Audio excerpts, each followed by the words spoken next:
On va bientôt partir avec ce Range Rover SVR, direction le désert du Sahara. L'endroit le plus isolé de la planète. Mais aussi l'un des plus dangereux. Comme je l'ai dit, on ne peut rien filmer sans autorisation ici. Vous roulez trop vite. On roule trop vite, 70 km/h, oui. Et c'est à plus de 3000 km de chez moi. La voiture qu'on utilise pour ça, c'est cette Range Rover SVR accidentée. J'ai acheté cette SVR accidentée chez Copart. Et on a essayé de la reconstruire en 7 jours. Mais ça n'a pas marché. Éteins-le! Éteins le moteur! Juste au moment où on pensait avoir fini, le ventilateur visqueux a explosé à l'avant de la voiture, déchirant le bloc cylindre et détruisant le moteur. Donc, ça vient de griller le moteur. On ne sait toujours pas comment ça a pu arriver. Mais on sait que si on veut aller dans le désert du Sahara, je vais devoir le réparer. Et pour le réparer, je vais devoir commencer par démonter le moteur.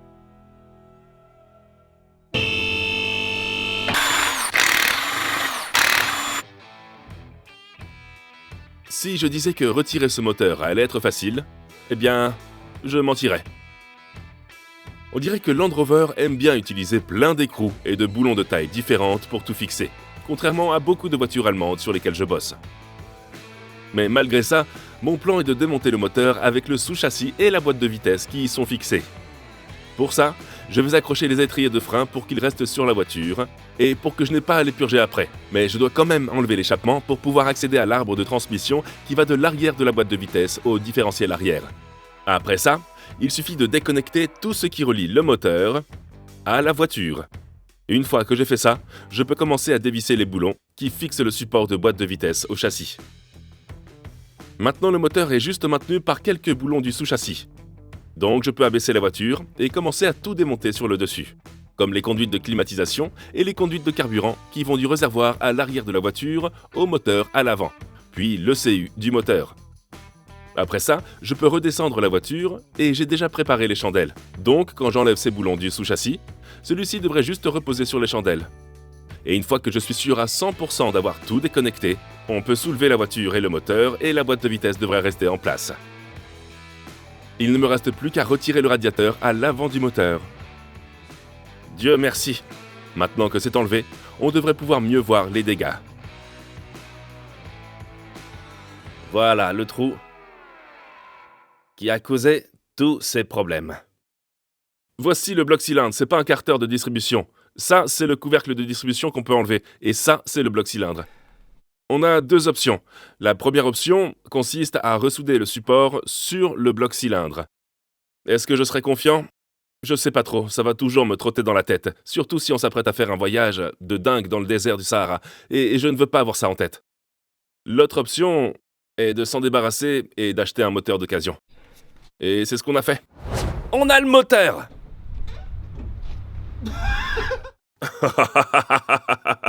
Eh ben alors, qu'est-ce qui te passionne autant ? Voici le tout nouveau moteur d'occasion que j'ai acheté sur eBay pour 8000 livres sterling. Mais j'ai remarqué un truc qui clochait. Alors j'ai voulu faire quelques vérifications avant de le monter dans la voiture.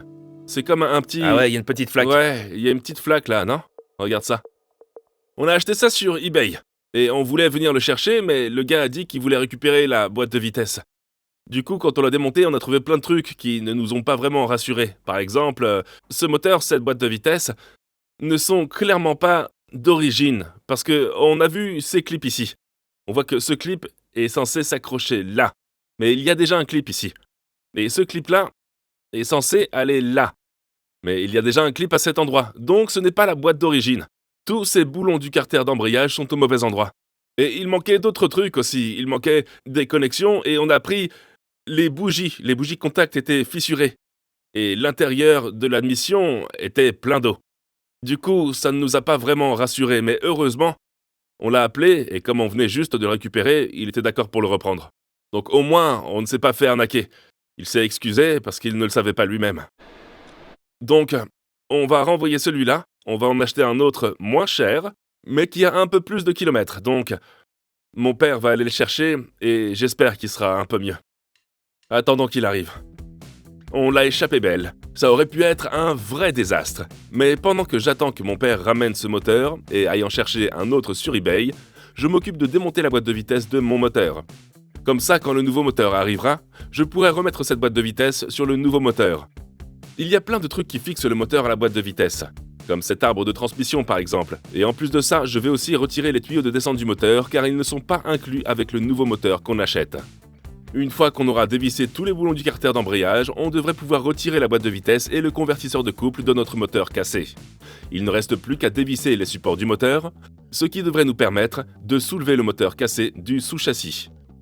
On a maintenant tout attaché, et on peut soulever le moteur à l'aide du cric, ce qui devrait laisser le sous-châssis reposer sur les chandelles. Le moteur est retiré du sous-châssis. Regardez ça. Un gros sous-châssis, une crémaillère de direction, un différentiel avant qui va jusqu'à la boîte de vitesse. Oh là là. Nous allons garder tout ça. Il ne nous reste plus qu'à y fixer notre nouveau moteur. Et le voilà. Regardez ça. Wouh 6000 livres. Je trouve que c'était une bonne affaire. À condition que le moteur soit en bon état. Mais il a l'air bien mieux que le précédent. Ce truc va être mis à rude épreuve en roulant sous la chaleur du désert du Sahara. Donc encore une fois, c'est normal qu'on s'assure qu'il soit parfait avant de le mettre dans la voiture. On veut être sûr d'avoir des bougies d'allumage à peu près correctes. Donc celles qui proviennent de ce moteur, on peut rouler. Donc on va retirer celles-là et les remplacer par les autres. Oui, on aurait dû en acheter des neuves. Mais on n'a pas pu en trouver à temps et celles-là feront l'affaire. Certainement. En général, on change les bougies de moteur tous les 100 000 km. Et celles de notre moteur n'ont parcouru que 44 000 km. Donc je ne vois pas d'inconvénient à les transférer de notre ancien moteur pour les installer dans le nouveau. Cela nous permet d'économiser un peu d'argent. Surtout qu'il y a 8 bougies. Une pour chaque cylindre. Et en retirant toutes celles de notre nouveau moteur, on a constaté qu'elles n'étaient pas en si mauvais état. On va mettre les bougies. Elles sont comme neuves. Je n'ai jamais acheté de moteur d'occasion sur eBay. Et je comprends que c'est un peu risqué, car en fait, on fait juste confiance au vendeur. Mais comme celui-ci venait d'une vraie casse à voiture, et qu'il nous a donné le numéro d'identification du véhicule, tout semblait légitime. Il nous a aussi dit qu'il y avait une garantie de 30 jours, juste pour avoir l'esprit tranquille. Une fois les bougies installées, on a posé le nouveau moteur sur notre ancien sous-châssis, et maintenant c'est au tour de la boîte de vitesse. Prochaine étape! Cette boîte de vitesse géante. La boîte de transfert, le demi-arbre, qui va au différentiel avant, puis l'arrière, qui va au différentiel arrière. C'est un gros truc. Je vois pourquoi la reine aimait ça. Elle était mécanicienne, tu le savais? Oui, c'est vrai. Mais malheureusement, elle n'avait pas de chaîne YouTube. Mais heureusement pour vous, moi j'en ai une. Et si vous n'êtes pas encore abonné, c'est le moment idéal pour le faire. On est vraiment reconnaissant. Et alors qu'on installe notre boîte de vitesse sur notre tout nouveau moteur d'occasion, on croise tous les doigts pour que ça marche. Maintenant que la boîte de vitesse est installée, on peut remettre le radiateur à l'avant du moteur, qui est posé sous ce châssis. Et ce qui est cool, c'est qu'on peut brancher plein de trucs avant même de le mettre dans la voiture. On est prêt à l'action! Le nouveau groupe motopropulseur, et comment on appelle la boîte de vitesse en F1? La transmission. Et la transmission est maintenant activée. Ce truc nous emmène dans le désert du Sahara. On l'espère.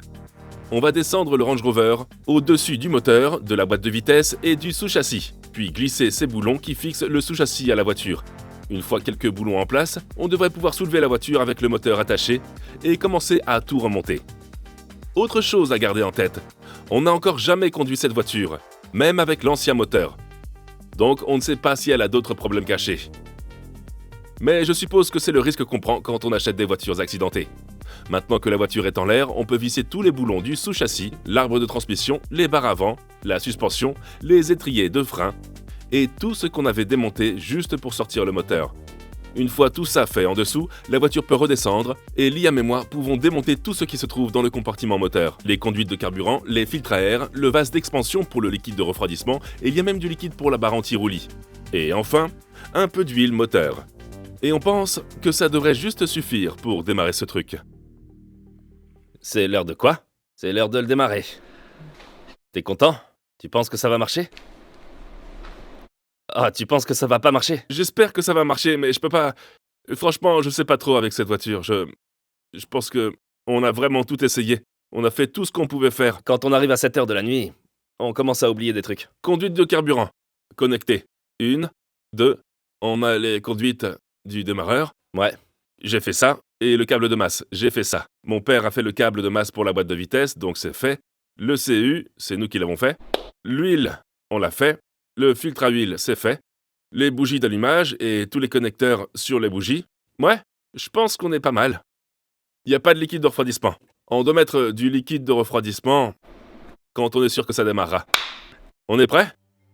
La dernière chose à brancher, c'est la batterie. Après, on sera prêt à y aller. Tout peut arriver maintenant. Absolument tout. Range Rover SVR, s'il te plaît, démarre. Allumage activé.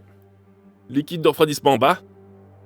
On a passé toute la journée à installer ce moteur. Ça va le faire. Et toute la journée d'hier, à enlever l'ancien. T'es prêt? Ça doit marcher. J'espère vraiment que ça va démarrer.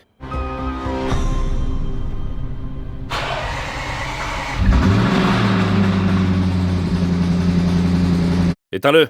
Éteins-le! Éteins-le!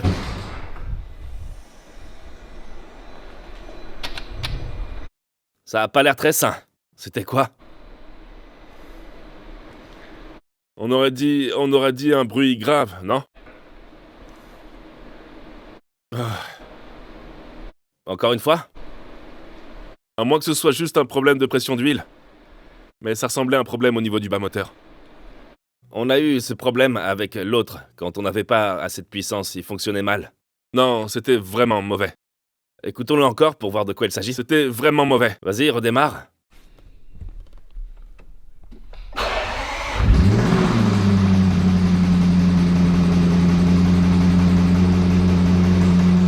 Ce moteur ne devrait vraiment pas faire ce bruit.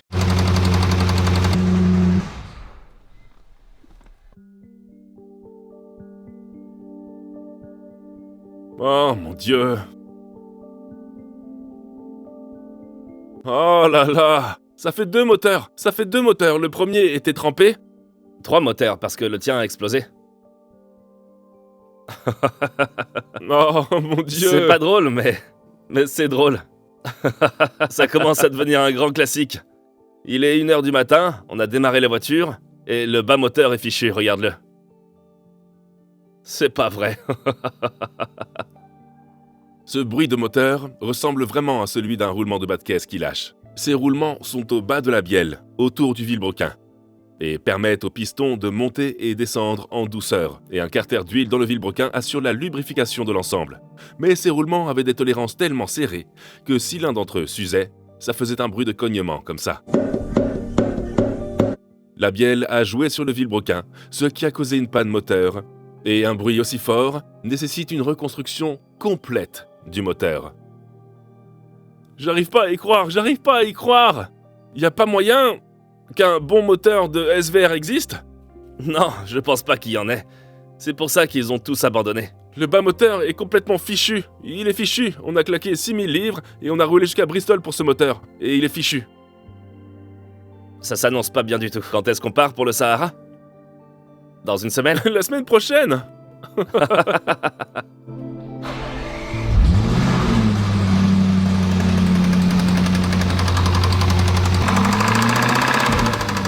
Oh! Oh! Le lendemain matin, on a dû annoncer la nouvelle à mon père. Mais on ne lui a pas dit ce qui s'était passé. On l'a juste laissé démarrer la voiture et découvrir par lui-même.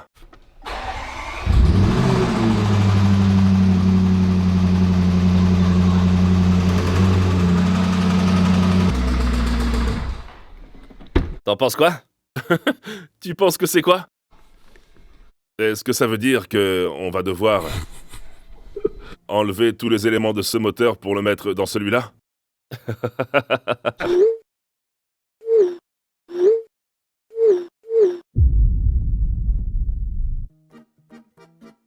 La voiture marchait peut-être avant, mais il n'a pas dit qu'il y avait un danseur de claquettes dans le moteur. Comme ce moteur était fichu, on a dû se rabattre sur notre plan A, qui était de réparer le moteur d'origine. Mais on ne connaissait qu'une personne capable de le faire. Bob, de l'atelier d'usinage. Pour réparer le trou dans ce bloc moteur, il a fallu faire appel à un soudeur spécialisé, et c'est exactement ce pourquoi Bob est connu. En attendant, mon père enlève à nouveau le moteur cassé du Range Rover. On est en train de réparer cette pièce qui s'est cassée sur le moteur. Comment on va faire ça? On fait fondre ces tiges et on les manque là avec le poste à souder TIG. Et comme vous pouvez le voir, on construit petit à petit des couches ouvertes petit à petit. On ajoute seulement 1 ou 2 mm à chaque fois, puis on prend une des tiges, on la fait fondre à la surface avec le chalumeau, puis on plonge la tige dans la surface. De retour à l'unité, mon père détache la boîte de vitesse du moteur cassé dans l'espoir que, lorsque Bob aura fini de réparer notre moteur, on pourra le reconnecter à celui-ci. Comme Bob soude de l'aluminium moulé, il doit utiliser la technique du soudage TIG, qui demande beaucoup de savoir-faire. Mais il enseigne cette technique, et vous pouvez réserver des cours avec lui à l'atelier d'usinage pour l'apprendre. Personnellement, je dois vraiment m'y mettre. Ouais. Une fois qu'il a bouché le trou dans le moteur avec la soudure, il doit vraiment s'assurer que c'est bien plat et parfait pour que le support puisse s'y poser. Et avec un peu de boulot, on dirait qu'il s'en sort plutôt bien. On va essayer ça maintenant, pour voir si on trouve le trou. Pour qu'on puisse passer par là, et ensuite on pourra utiliser ce trou ici pour retrouver notre place sur ce socle. Oh, j'adore, c'est super. La prochaine étape, c'est de trouver une perceuse qui va parfaitement dans ce trou. Et il doit percer un trou dans sa soudure qui vient d'être posée pour qu'on puisse insérer un boulon qui maintient le support sur le moteur. Non seulement il perce un trou, il doit aussi y placer un filetage. La dernière chose à faire, c'est de mettre un filetage hélicoïdal. C'est un filetage de remplacement, donc au lieu de visser dans l'aluminium, on va le visser dans la pièce en acier. Il fait ça parce que l'acier est beaucoup plus solide que l'aluminium. Et il y a donc beaucoup moins de risques que le filetage se détache à nouveau du moteur.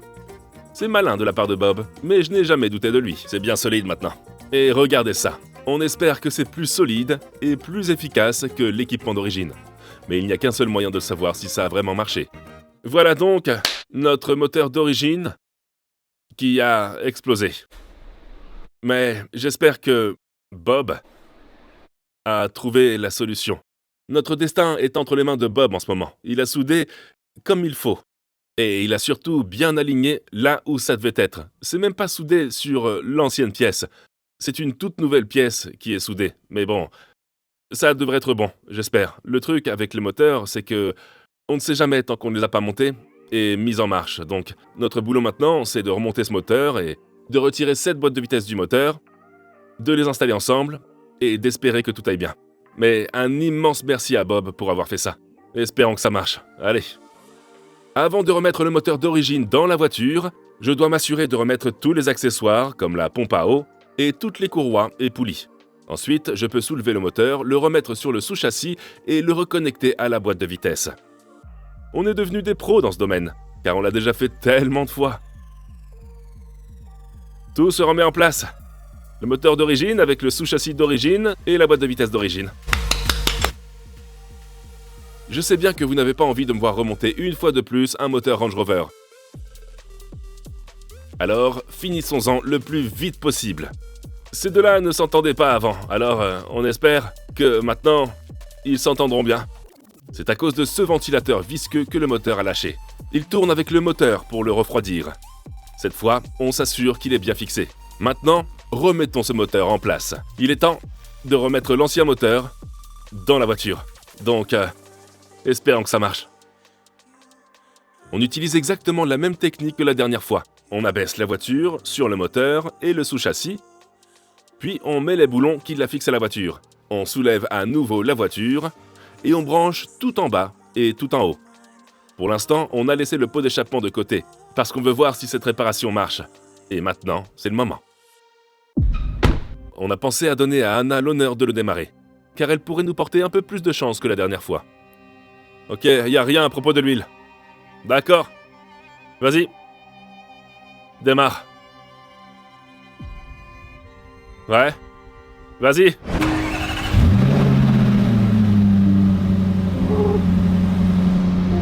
C'est pas mal, ça a l'air fluide. Le ventilateur est allumé? Je crois que ça marche. Ouais. Je crois que ça marche, ça a l'air de bien rouler. Ouais. Ça marche. On ne sait pas combien de temps ça va durer. On va bientôt le savoir.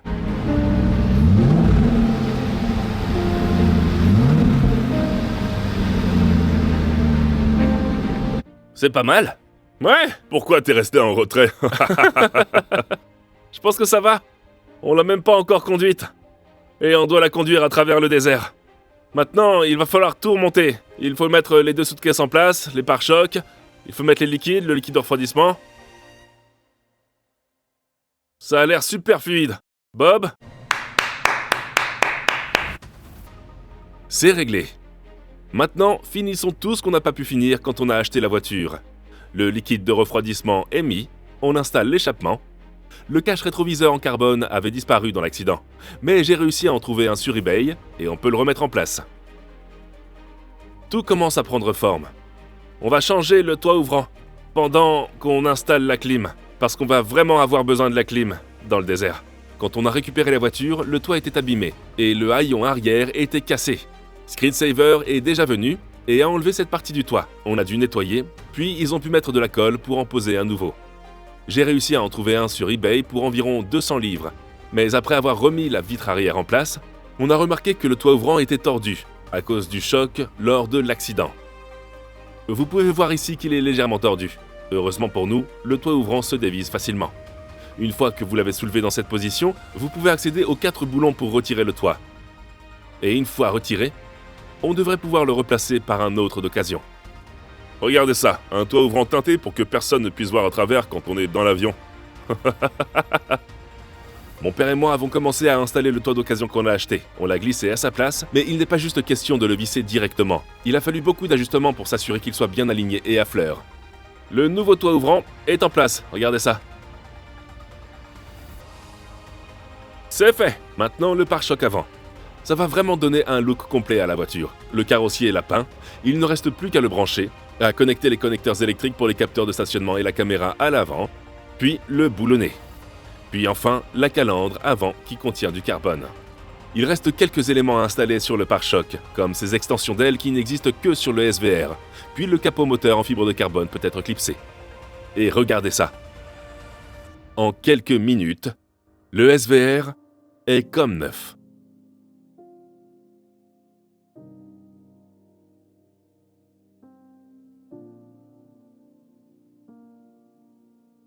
Regardez ça! Il est vraiment, vraiment superbe, mieux que ce que j'espérais. Le bleu est top, le carbone est top aussi. C'est la version SVR. Si vous en voulez une, c'est celle-là qu'il vous faut. Le chemin pour en arriver là a été vraiment long. Il a déjà sa propre personnalité, mais j'ai l'impression que le voyage ne fait que commencer. Car il est sur le point de... On n'a même pas encore commencé le voyage. On a encore un endroit à visiter avant de prendre la route vers le désert du Sahara. Oh là là. Ok. On va s'occuper de ça.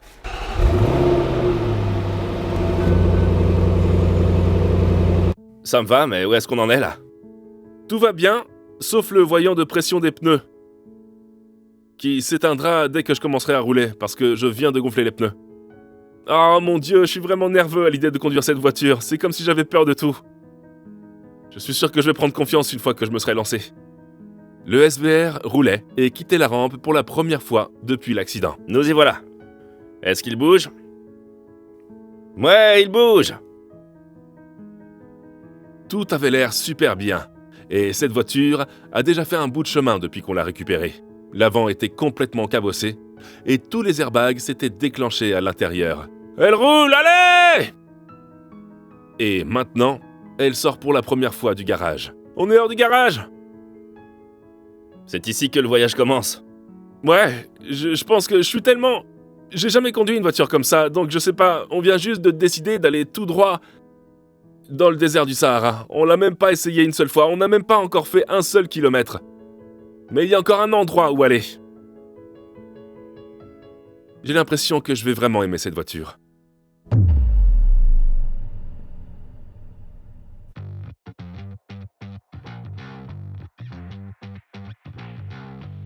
On est venu chez Wheelmania parce que, premièrement, ses roues sont fichues, et deuxièmement, on a besoin de bons pneus pour le départ. Donc ça devrait vraiment transformer le SVR. Allez, Wheelmania. C'est parti. Bon, je ne me souviens pas d'avoir fait quelque chose d'aussi grand, mais on a vu les choses en grand avec ces roues. Elles sont énormes. On s'est dit, ok, on va sortir des sentiers battus, on va rouler dans le sable, mais on va aussi prendre l'autoroute, donc on devrait quand même avoir un peu de confort de conduite. Ouais, et t'as choisi des pneus Michelin toute saison. Ouais, elles ont l'air dingues. Maintenant, on a appris une leçon. On va utiliser des pneus adaptés au terrain. On a des Michelin All Season 285 40 R23. Ils sont assez épais sur le côté. Et on a des alliages RAF propres à Willmania. Je les ai vus et je les trouve absolument géniaux. Bon, on va les prendre. Waouh, ils sont énormes. Ils sont vraiment énormes. Oh mon dieu. J'ai peur de voir à quoi ça ressemble sur le SVR, mais je trouve que le design est vraiment complètement dingue. D'accord. Mettons-les. On dit maintenant au revoir aux jantes en alliage standard de 22 pouces qui équipent le Range Rover SVR. On dirait que quelqu'un a déjà mis des entretoises de roues sur celle-ci pour donner un peu plus de punch aux roues d'origine. Mais avec les jantes en alliage Willmania, on n'aura pas besoin de ces entretoises. On a pris des jantes plus grandes, 23 pouces, avec un montage bien plus agressif. Oh, ça ressemble à ce que ça aurait dû être dès le départ, non? Le montage est solide, il n'y a aucun espace. Tout à fait. Donc au moins, on est tranquille. On n'a pas besoin de cale de roue quand on roulera dans le désert. Ça a l'air correct. La voiture a besoin d'un bon nettoyage maintenant, mais Willmania a fait du super boulot. Et puis, on a aussi des pneus adaptés au sable. C'est incroyable. Ce Range Rover est définitivement prêt pour aller sur le sable. Si vous voulez des pneus, vous savez où venir. Willmania. J'ai pas besoin de le répéter sans arrêt, vous le savez déjà. Regardez ça. Ouais. Allons, direction le soleil, on espère qu'il fera beau. J'espère que oui. Direction le soleil.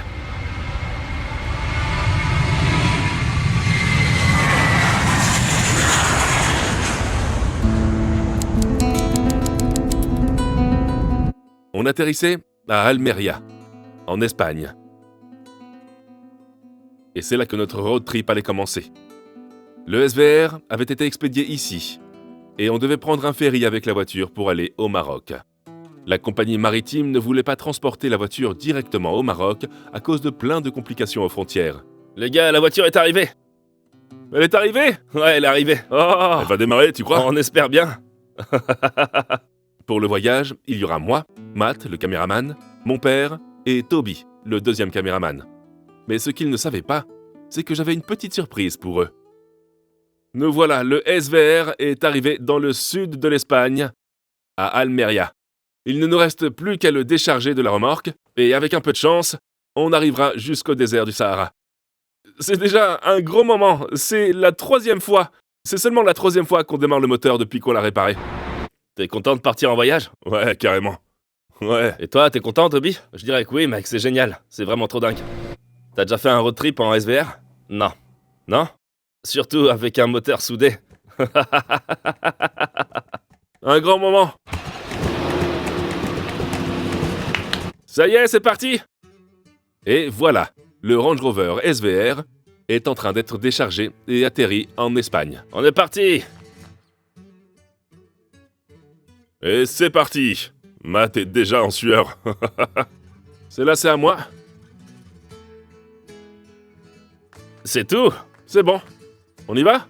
Ouais, laisse-moi juste prendre mon sac. Ouais. Ok, allez, nous on y va. Ouais. On est là-dedans. Et vous, vous êtes dans ça? Ça, c'est pour vous. De quoi? Là-dedans, il y a Lee, le Land Rover. Un Land Rover? C'est Lee. On va aller là-dedans? Vous allez dans Lee. C'est ça. Lee, le Land Rover. Je l'ai acheté juste avant ce voyage. Et vous êtes dedans. C'est un Land Rover Defender 90 des années 2000, de 150 chevaux. Il y a une reconfiguration des pièces d'origine. Et vous allez vous amuser comme des fous là-dedans. Ça va être incroyable. Dites bonjour à Lee, le Land Rover. Le moyen de transport que mon père et Toby ont choisi. En fait, c'était plutôt mon choix. Et ils doivent s'en accommoder. Tu plaisantes pas, en fait. Ouais, je vois que tu plaisantes pas. Espérons seulement qu'il a été bien entretenu. Voici l'assurance et le justificatif de vente, au cas où vous vous faites arrêter. On a dû acheter une voiture d'occasion, donc malheureusement on n'a pas de garantie. Là, c'est indiqué qu'il a fait 300 000 kilomètres. Laisse-moi te dire un truc. Cette voiture a fait 44 000 kilomètres. Elle est tombée en panne environ 4 fois et elle a eu un accident. cette voiture, là-bas, elle a 26 ans et elle a fait 300 000 km et elle roule toujours. Ce sont des voitures fiables. Ouais. Aussi longtemps que je me souvienne, Land Rover a toujours fait la promo de ses voitures en disant qu'elle pouvait faire à peu près tout. Et l'une de ses capacités, c'est de rouler sur le sable. Le coin où on va dans le désert du Sahara n'est accessible qu'avec un 4x4. Mais on va maintenant tester et, espérons-le, prouver que Land Rover tient toujours ses promesses. Et ce, peu importe l'âge du véhicule. Et c'est parti pour les déserts du Sahara. J'ai hâte d'y être. T'en penses quoi, Toby? C'est comme grimper à un arbre pour rentrer dedans. Ok, allons-y. Je suis content qu'on soit là. C'est beaucoup plus confortable. Ne t'avance pas trop. C'est vrai. Je pense pas qu'il nous prendrait en stop si on tombait en panne. Non, Je non, pense qu'il le ferait certainement pas. J'ai hâte de passer un séjour en toute sécurité. Oh non, ça s'attache pas. Bon, maintenant, il ne nous reste plus qu'à faire un petit bout de chemin depuis l'aéroport d'Almeria jusqu'au terminal du ferry, un peu plus loin sur la route. Tout va bien là-dedans? Tout va super bien, ça a l'air calme. Ouais, je veux dire, ça a l'air vraiment calme. Il a fait quoi déjà? 300 000 km et c'est le seul justificatif d'entretien qu'on a. Mais monter à bord du ferry n'allait pas être aussi simple que ça en avait l'air. Et évidemment, on allait avoir un problème. Matt s'est fait arrêter et on va le fouiller. On monte sur le ferry. Je suis pas sûr qu'ils vont le laisser monter. Les gars ont pris un ferry et nous, on est coincés ici. On s'est littéralement fait arrêter. Les SVR ont de toute façon mauvaise réputation, non? Et ils nous ont pas dit pourquoi ils nous avaient arrêtés. Ils ont juste dit pas là, Ils nous ont pas juste là. dit... Ouais, ils nous ont crié dessus, sans aucune raison. Bonsoir, arrêtez la voiture s'il vous plaît. Les papiers de la voiture? Ouais. À qui est la voiture? Moi, C'est vous le propriétaire? ouais. Les douaniers ont vérifié tous nos papiers, puis ils ont fait le tour des voitures pour vérifier chaque numéro d'identification. C'est l'assurance? Ou c'est l'immatriculation? C'est l'immatriculation de la voiture. Ouais. C'est pas un super bon début. On était loin de se douter que ce serait la première d'une série de rencontres avec la police pendant ce voyage. C'est bon, merci. Merci, Merci beaucoup. Bon voyage, merci. merci. Ok, c'était bizarre, mais allons-y. C'était vraiment bizarre. Il a rien dit, il a pas dit pourquoi. C'est parti. Pour le Maroc. Matt a reçu le feu vert. Il prend le ferry. C'est un peu dommage. Tout le monde à bord du bateau pour le Maroc. Ouais! On a tous réussi à monter sur le ferry. Je sais pas trop comment. Voyons ce que ça donne. Le ferry fait maintenant un voyage de 10 heures, partant de la côte d'Almeria pour rejoindre la ville de Nador. On a réussi à dormir un peu dans nos cabines, et le lendemain matin, quand on s'est réveillé, on pouvait voir les côtes du Maroc. Waouh! En fait, il fait plutôt chaud. Le lever du soleil et la campagne étaient superbes. Et c'est là que notre road trip a commencé. Mais pas sans un autre incident. Bon, on est arrivé. Quand on sort du port, c'est pas vraiment une expérience agréable. Tout le monde essaie de vous vendre des cartes SIM, etc. Tony, qu'est-ce qui vient de se passer? Il y avait un mec qui courait après la voiture pour nous vendre une carte SIM. Ouais, et Matt et Matthew sont toujours en train de se faire fouiller et on n'a pas de nouvelles d'eux. Donc on ne sait pas ce qui se passe. Matt vient d'être emmené dans un bureau parce qu'il avait un drone. Et moi, je suis ici, entouré de policiers. Une chose qu'on ne savait pas en arrivant au Maroc, c'est qu'il y a une loi qui interdit les drones. Une fois de plus, ma voiture a été contrôlée au hasard et ils ont trouvé le drone. Ça fait maintenant environ 30 minutes qu'on attend de savoir ce qui se passe avec Matt. On attend, on nous a dit que Matt avait été emmené dans une salle d'interrogatoire. C'est ce qu'on nous a dit en tout cas. Le truc, c'est qu'on rigole là-dessus, mais ça pourrait être grave, non? C'est pour ça qu'on ne peut pas avoir de drone dans ce pays. Je pense que ça doit être pour les bases militaires et éviter de les survoler. Ouais, tout le monde est super sérieux ici. Qu'est-ce qui se passe? Tony, qu'est-ce qui se passe?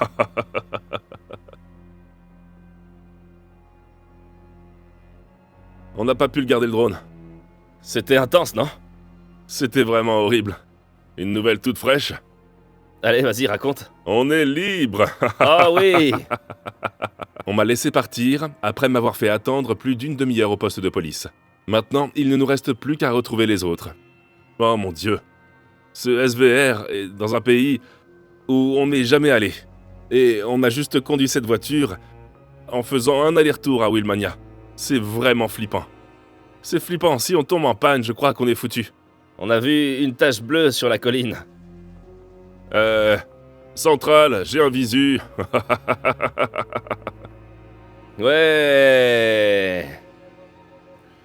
J'ai attendu tellement longtemps. Ils ont pris le drone et m'ont demandé ce que je voulais filmer, pourquoi je voulais le filmer et ce que j'allais en faire, blablabla. Alors j'ai expliqué et le mec m'a dit « Tu peux pas filmer ». Il dit « Tu peux pas filmer ici sans autorisation. Et quand on filme, on doit juste faire gaffe à rester discret. » Et puis ils m'ont demandé si je faisais du journalisme ou un truc du genre. J'ai répondu « Non, YouTube ». Et puis il a dit « Où est-ce que tu vas ?» J'ai répondu « À Ifran ». Et là il m'a répondu « T'es fou ». Il m'a dit « C'est toi qui conduis ?» J'ai dit « Oui ». Et il m'a dit « T'es complètement fou, parce que c'est ouvert. » Ouais. Ok. En gros, y a rien là-bas. En gros, ouais. Je pense que ce voyage est un peu louche. Ouais, je pense qu'on devrait se tirer d'ici et essayer de trouver un endroit qui nous inspire un peu plus confiance. Bon, le début n'était pas génial, mais peu importe. On a continué notre voyage de Nador vers un endroit appelé Ifran, qui est presque à mi-chemin. Le pays était magnifique. Mais pour nous, ça a été un peu un choc culturel. Je suis tellement content d'avoir Lee, parce que tout le monde est en train de fixer ta voiture bleu vif. Toby avait raison. Difficile de passer inaperçu dans un SVR bleu vif. Vous savez, dans Top Gear et tout ça, quand ils ont fait tous ces voyages, comme dans The Grand Tour, ils avaient des assistants qui faisaient des recherches avant le voyage. Et qui partaient en avant-première pour tester le parcours, pour savoir où est-ce qu'ils allaient, et ainsi éviter les ennuis. Nous, on n'a pas ça, donc on est juste plongé dans le grand bain, et s'il y a des problèmes, eh bien, on doit les affronter. Et bientôt, la ville animée où on était a laissé place à une campagne sablonneuse. Des chameaux! Des chameaux! On adore les chameaux, pas vrai, Tony?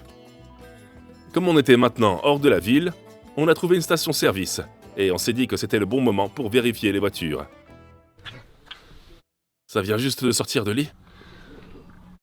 Ça vient juste de sortir de... C'est pas bon du tout. C'est sorti de lit? Carrément. De quoi d'autre ça pourrait sortir? Bon, la bonne nouvelle, comme je dis, c'est que au moins il y a quelque chose qui peut en sortir. Alors, comment ça va? On est juste en train de vérifier la réparation. Ah ouais. Tout est sec là-dessous. Tout est sec. Ouais. Le ventre de la bête. Y a pas vraiment de différence entre les deux, n'est-ce pas? Ouais, c'est vrai. Attends, pourquoi le capot se détache comme ça? Le capot s'est enlevé. Le capot se détache. Wow. Oh, j'ai cru qu'il allait me tomber dessus. Et voilà que le capot s'est détaché. Notre voyage a continué.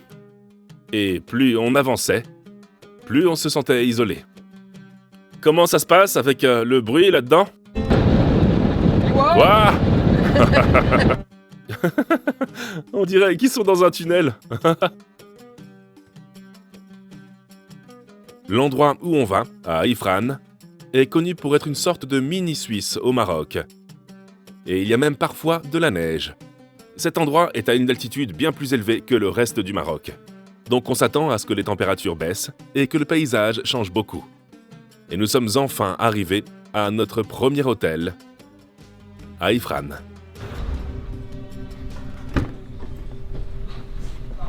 On est arrivé. C'est calme, non? Ouais, c'est vrai. C'est tellement calme. On est arrivé. Lee a réussi. Jour 1.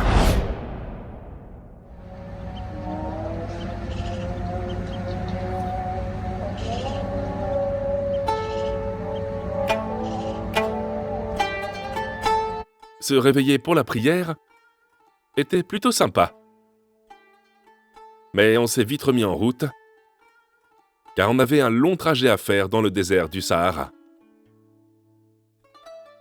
C'est dingue! Mais on dirait pas le Maroc, non? Bon. On reprend la route, on va par là-bas. Tu penses que les amortisseurs de lit sont en train de lâcher?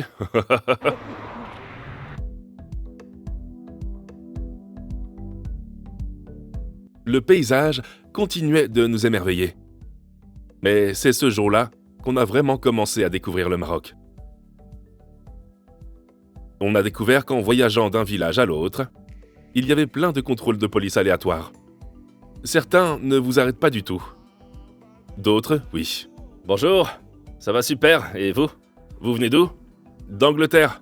Ils vous posent quelques questions, puis ils vous laissent continuer. D'accord, merci. Merci, bonne journée. Ces contrôles ponctuels sont censés assurer la sécurité des habitants. Mais alors qu'on approchait d'un contrôle, on a tous les deux eu un problème. Bonjour, comment ça va? Ça va, merci, et vous? Ça va, super. Les papiers de la voiture, s'il vous plaît. Les papiers, ouais, pas de souci. Merci. D'où est-ce que vous venez? D'Angleterre. D'Angleterre? Ouais. Les Anglais sont là? Ouais. Au début, on pensait que c'était juste un contrôle normal, par un policier sympa. Mais ensuite, ça a changé. Vous rouliez trop vite. On roule trop vite? 70 km/h, ouais. Voilà. Vous rouliez à 70 km/h. Il disait que je roulais trop vite, alors que je faisais super gaffe à ne pas dépasser la limite de vitesse à cause de tous ces contrôles de police. Je commençais à me dire que c'était peut-être le cas et que j'avais juste fait une petite erreur. Ils disent qu'on roulait trop vite. Et j'ai vraiment dit que je respectais la limite de vitesse, donc je sais que j'ai pas dépassé. Ouais. J'ai dit que c'était 60, mais en fait c'était 80. Mais apparemment maintenant, ils interrogent ces gars et ils disent qu'ils roulaient trop vite. Ils leur ont demandé leurs papiers. Ils m'ont dit de sortir de la voiture et de payer une amende de 300 dirhams, soit environ 30 livres, en espèces uniquement. J'en avais 200 dans ma poche et il m'a dit que c'était suffisant. Puis, on a appris que mon père allait avoir la même amende. On a ensuite pu partir, laissant mon père et Toby payer leur amende. Ce n'était pas juste. On s'est arrêté à la station-service. Et on sait pas où sont passés les gars. Ils étaient toujours au poste de contrôle. Mon père était en train de payer l'amende. Ça fait 5 à 10 minutes qu'on est là. Ouais, ils étaient juste derrière nous. Et on peut pas juste faire demi-tour, non? Où est-ce qu'ils sont? Alors qu'est-ce qu'on fait maintenant? On y retourne? Ou on attend? Le village qu'on vient de traverser a attiré beaucoup d'attention sur le SVR. Donc, on n'avait vraiment pas envie de repasser par là. Mais on a dû le faire. Les gars, vous nous entendez? Ouais, on doit y retourner. Ils sont là-bas depuis trop longtemps. Ouais, on y retourne. À moins qu'ils soient passés devant sans s'arrêter. Non, on voyait clairement la station-service au loin, et je regardais. C'est probablement le truc le plus louche qu'on ait vu jusqu'à maintenant. Carrément. Mais peu après avoir refait le trajet en voiture, ils étaient là. Qu'est-ce qui vient de se passer?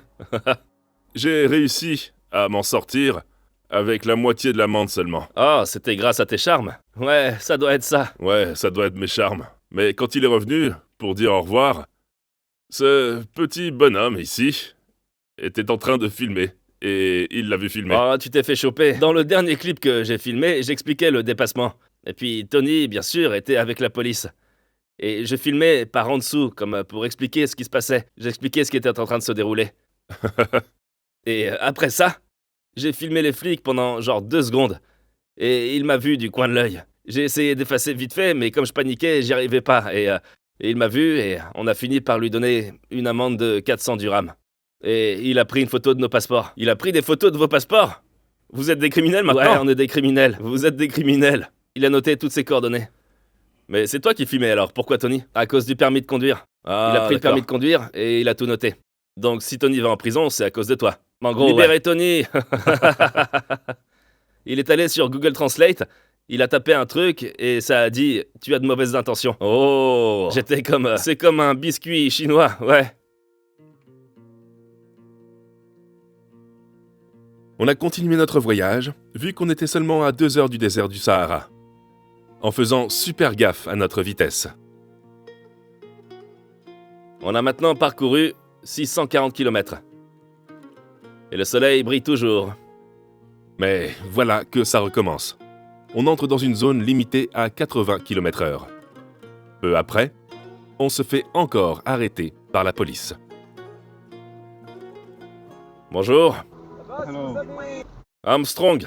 Ouais, c'est moi. Il faut y aller un peu plus doucement. C'est limité à 60. Vous alliez à 77 km/h. 77. Combien ? 150. 150 dirhams. 150. 150, oui. Permis de conduire ? Permis de conduire. Vous alliez plus vite que la vitesse autorisée. C'est limité à 60 km/h. Là, le policier disait qu'on roulait à 77 km/h dans une zone limitée à 60. Mais cette fois, l'amende n'était que de 150 dirhams, soit environ 15 livres sterling. Où est-ce que c'était ? C'était où ? Où ça ? Ah, par là.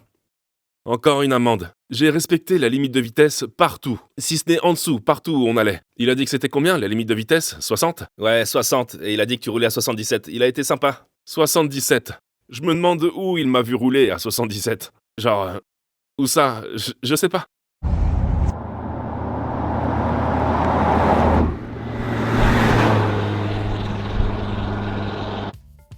Parfois on gagne, parfois on perd. Mais on a un peu compris ce qui se passait ici. Enfin, le désert du Sahara était à l'intérieur.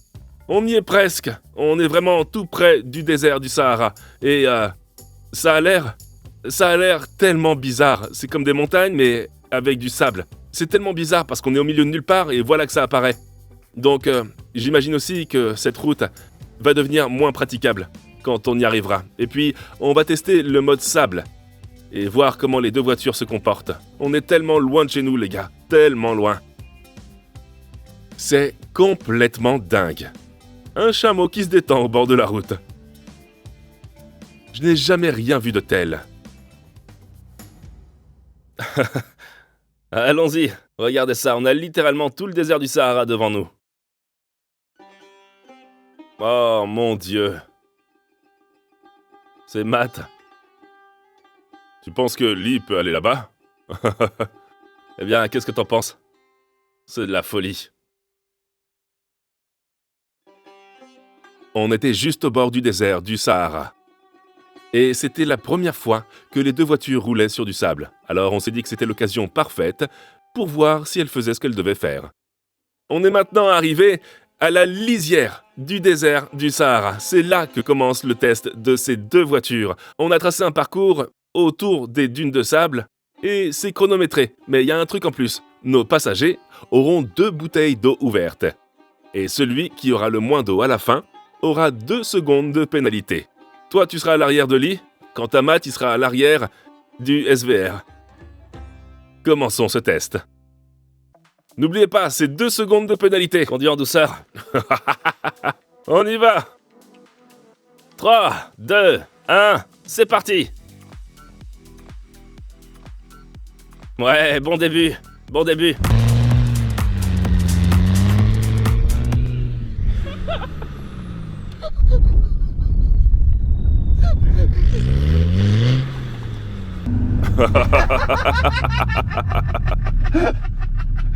Prise 2.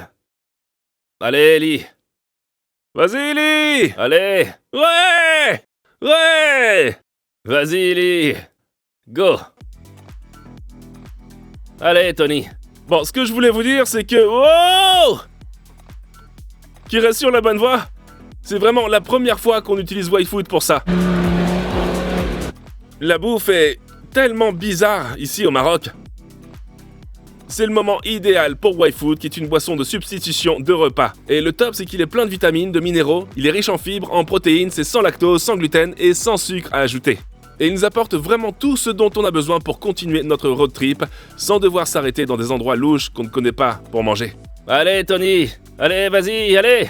Ce qui est cool aussi, c'est qu'on en boit tous les jours depuis qu'on est là. Et il y a plein de saveurs différentes, donc on ne s'en lasse vraiment pas. Oh, la caméra est partout. Wow. Ouais, allez. Ils sont arrivés. Allons voir combien d'eau il reste à Toby. Ouais. T'es prêt? Oh! Du bon boulot. Maintenant, c'est l'heure du SVR.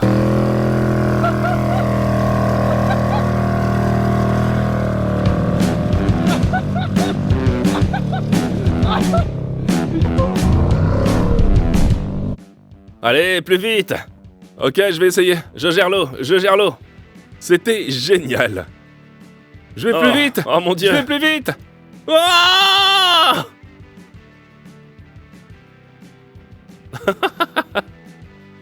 On a perdu mon un peu Dieu. d'eau. On a perdu un Fais peu gaffe à d'eau. l'eau, t'es en train de m'arroser. Et il avait franchement fière allure.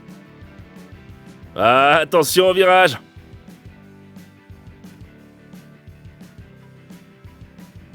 Oh, on a franchi la ligne. Ouais. Oh, on a clairement moins d'eau. Ouais, c'est clair. Ils ont 2 secondes en moins. Vous alliez plus vite cependant. Donc, notre temps au tour sur piste mouillée était de 49 secondes. Est-ce que ça inclut... Ouais, ça inclut les 2 secondes parce que tu m'as trempé. Votre temps Ouais, vas-y. 1 minute, Oui. 13 secondes. Oh mon Dieu, il est tellement lent. Je te l'avais dit. Si vous voulez essayer YFood, vous pouvez commander un pack de dégustation en cliquant sur le lien dans la description ci-dessous pour trouver votre saveur préférée. Que ce soit Happy Banana, chocolat, café ou autre, vous pouvez l'obtenir en cliquant sur le lien dans la description ci-dessous. Et grâce à la bannière qui apparaît sous mes yeux en ce moment, vous bénéficierez également d'un code de réduction pour YFood. Maintenant, allons dans le désert. No, we'll try it first.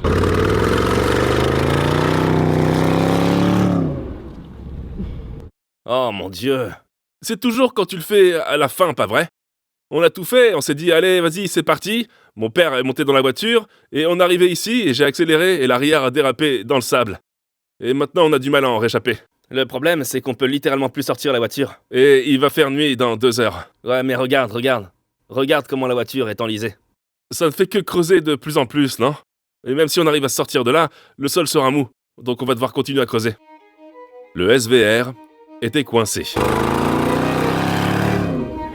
Et il ne nous restait plus que 2 heures de lumière du jour. On devait reprendre la route si on voulait avoir une chance d'arriver à destination. Oh, c'est pas bon. Finalement, quelques habitants sont venus nous donner un coup de main pour sortir ce SVR. Heureusement qu'ils étaient là. Ouais, allez. Ouais, allez les gars. Ouais. Continue, va là-bas. Merci. Bon boulot. Le SVR était sorti, mais on avait encore un long chemin à faire. Nous étions de retour sur le béton. Mais pas pour longtemps. Qu'est-ce qu'on fait? C'est sûr que c'est pas là-bas. On dirait que si. Pas possible.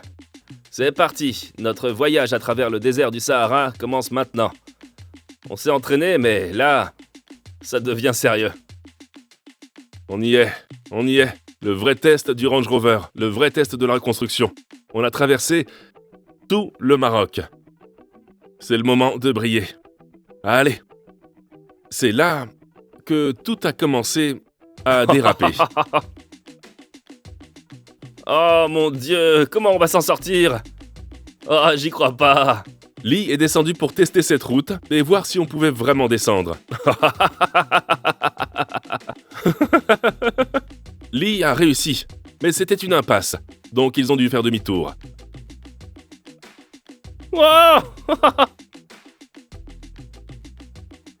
Lee s'en est super bien sorti.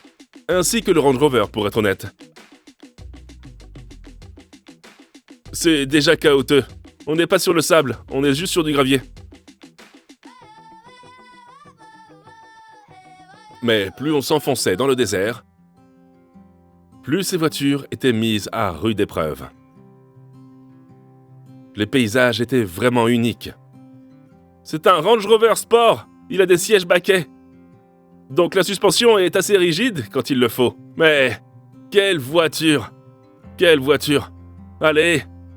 Le Range Rover nous a causé pas mal de soucis, mais il a fait le boulot quand on en avait besoin. En ce moment, on est tous les deux au milieu du désert du Sahara, avec quelque chose qu'on a reconstruit. Oh mon Dieu.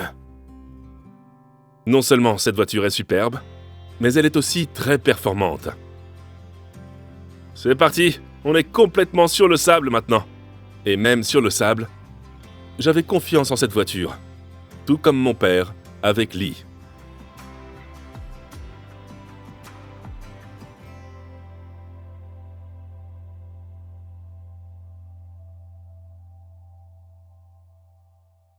C'est là-bas que se trouve le camp. Quel voyage extraordinaire à travers le Maroc. Et maintenant, on va passer la nuit dans le désert du Sahara. C'est dingue de faire ça dans une voiture qu'on vient de reconstruire.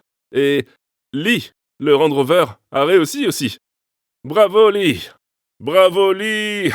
Tu pensais que ça allait le faire? C'est génial. Tu croyais qu'il allait y arriver? Bien sûr que je croyais. Vraiment? Ouais, bien sûr.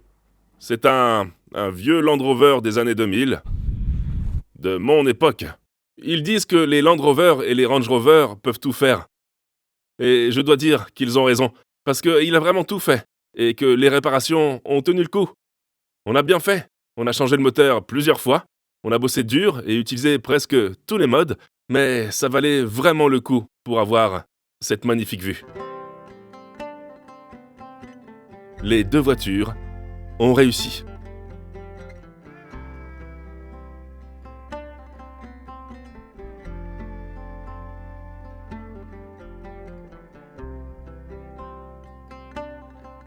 Ah! On était déjà bien avancé dans le Maroc. Et on profitait du désert du Sahara jusqu'au coucher du soleil. Et c'est là qu'on va passer la nuit. Oh, waouh! Regarde le campement. On est vraiment au milieu de nulle part. Eh bien, messieurs.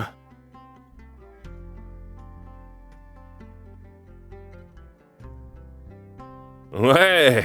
Ouais, merci les gars. Waouh! Merci. Même si le Maroc a parfois été stressant, c'est un pays magnifique.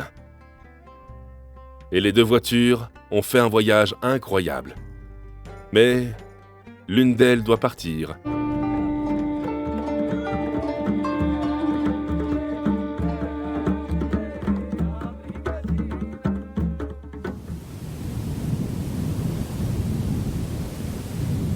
Land Rover n'a pas menti. Depuis les années 2000, au moins. Quelle aventure pour nous. Et aussi pour le Range Rover. Et l'aventure peut maintenant continuer avec l'un d'entre vous, car vous pouvez ramener le Range Rover chez vous pour seulement 10 livres sterling. Et en plus de ça, on offre aussi 10 000 livres en cash aux gagnants. Vous pouvez gagner le Range Rover SVR en participant à des concours de vitesse via le link dans la description ci-dessous. Le tirage au sort en direct aura lieu la semaine prochaine et l'un d'entre vous repartira avec ce Range Rover SVR. Alors, bonne chance à tous les participants et merci infiniment d'avoir regardé cette vidéo. On se donne rendez-vous à la prochaine. Peace out.